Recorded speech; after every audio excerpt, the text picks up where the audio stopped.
Olha, o avanço da tecnologia e a evolução do saber científico resultaram no prolongamento da vida de crianças clinicamente frágeis. Com isso, houve um aumento significativo de crianças críticas que sobreviveram com necessidades especiais de saúde. A partir da questão geradora de debate, os familiares dessas crianças trouxeram uma superproteção como forma de cuidar dessa criança em sua casa, no dia a dia. Tem-se a privação desse filho em relação aos hábitos de vida, restrição alimentar, proteção devido à sua fragilidade e dependência tecnológica. Enfim, algumas vezes o desenvolvimento do indivíduo é barrada por essa proteção excessiva e, por outro lado, ela também se faz necessária. Bom, como agir nessas situações? É o nosso tema de hoje, no quadro Conversando com o Especialista, com o psicólogo Kleber Buenos Aires. Seja bem-vindo, tudo bem? Obrigado, tudo bom. Sabe que esse assunto, eu acredito que nós ficaríamos 3 programas falando. Sim. Mas vamos tentar ser o mais sucinto possível, porque existem milhões de casos que isso está acontecendo ou que já aconteceu. E essa superproteção, Kleber, para os pais,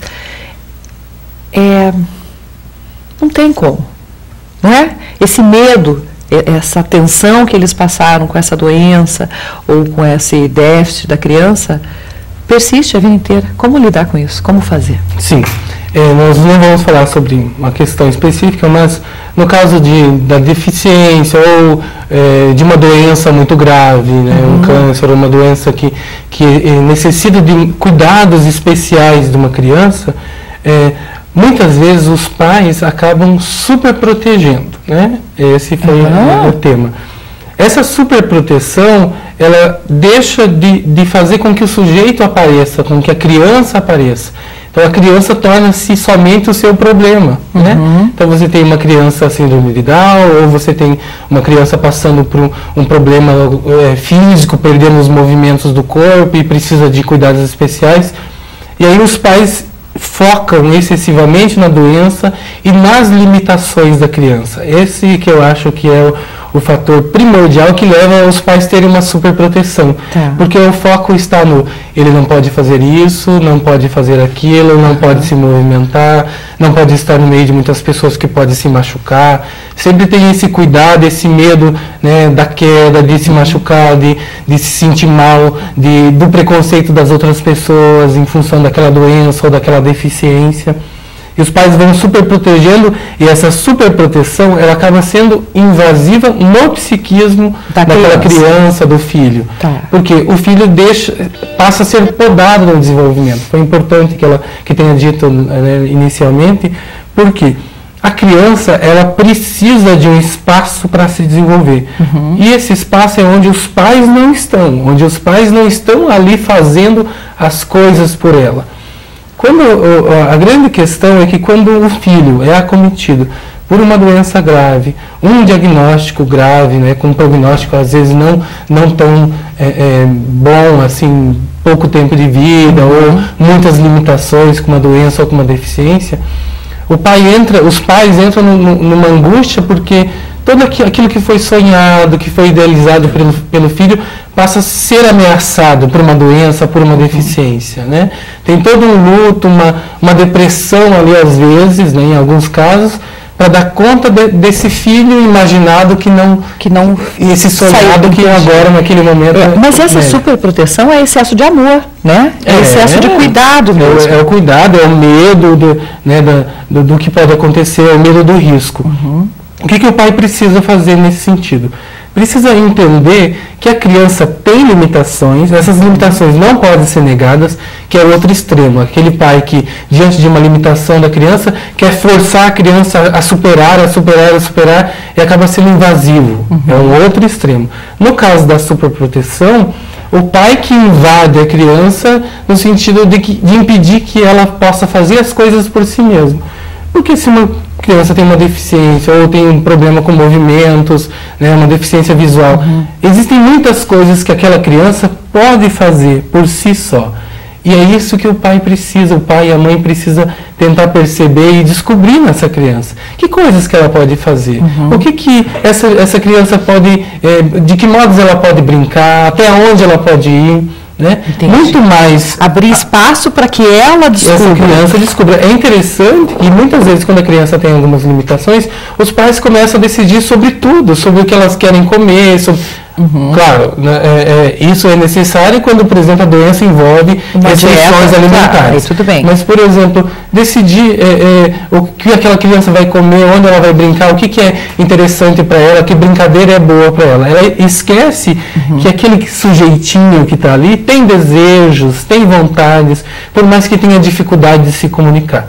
É interessante ter falado em comunicação, porque isso também é uma chave nessa questão da superproteção. Quando o pai está superprotegendo, ele não está se comunicando efetivamente com o filho.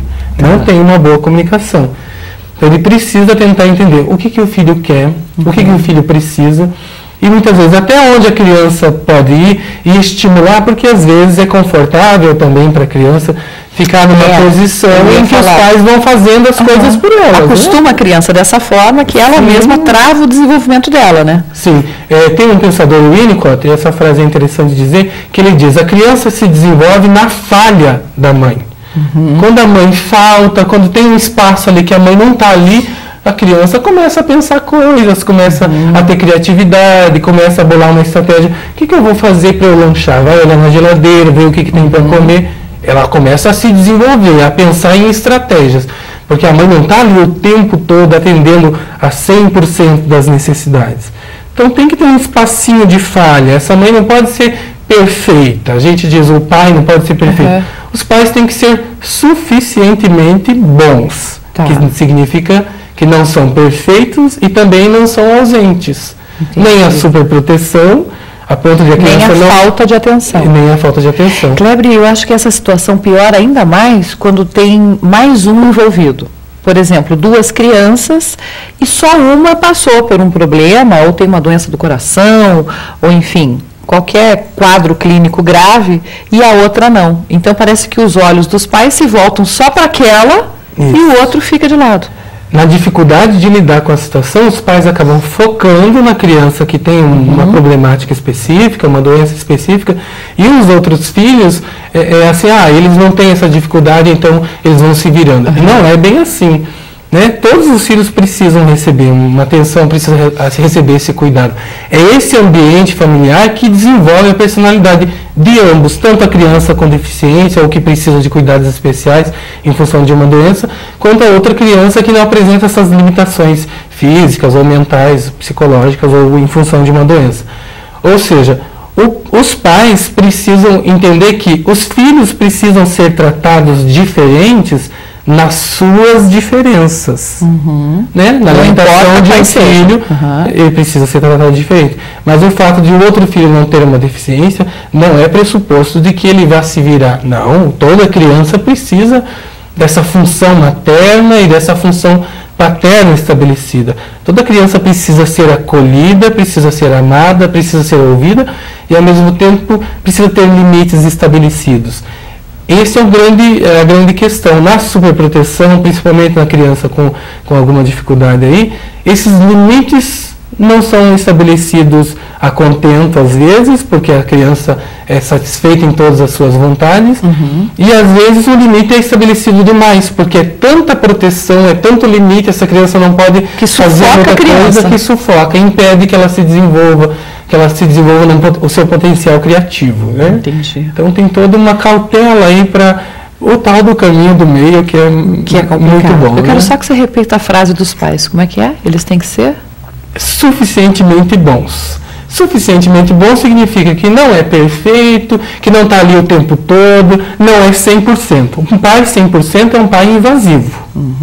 O pai tem que ser 94, 92, né? Brincando assim, mas ele tem que ter um espaço.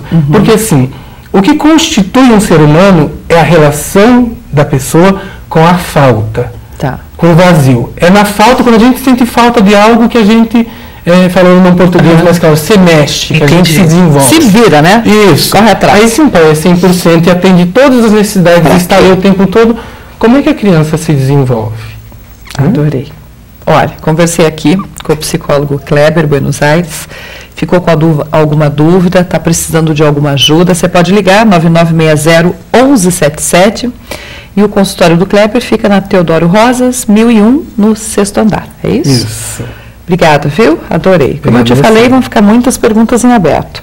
Mas aqui a ideia é tentar esclarecer para vocês um pouquinho desses relacionamentos e como buscar o equilíbrio para o seu dia a dia, independente do quadro que você está passando. Obrigada, viu? Obrigado a você. Boa semana. Obrigado. Finalmente. Vamos para o último intervalo de hoje? Vamos, mas não acabou ainda. Fica aí que eu já volto.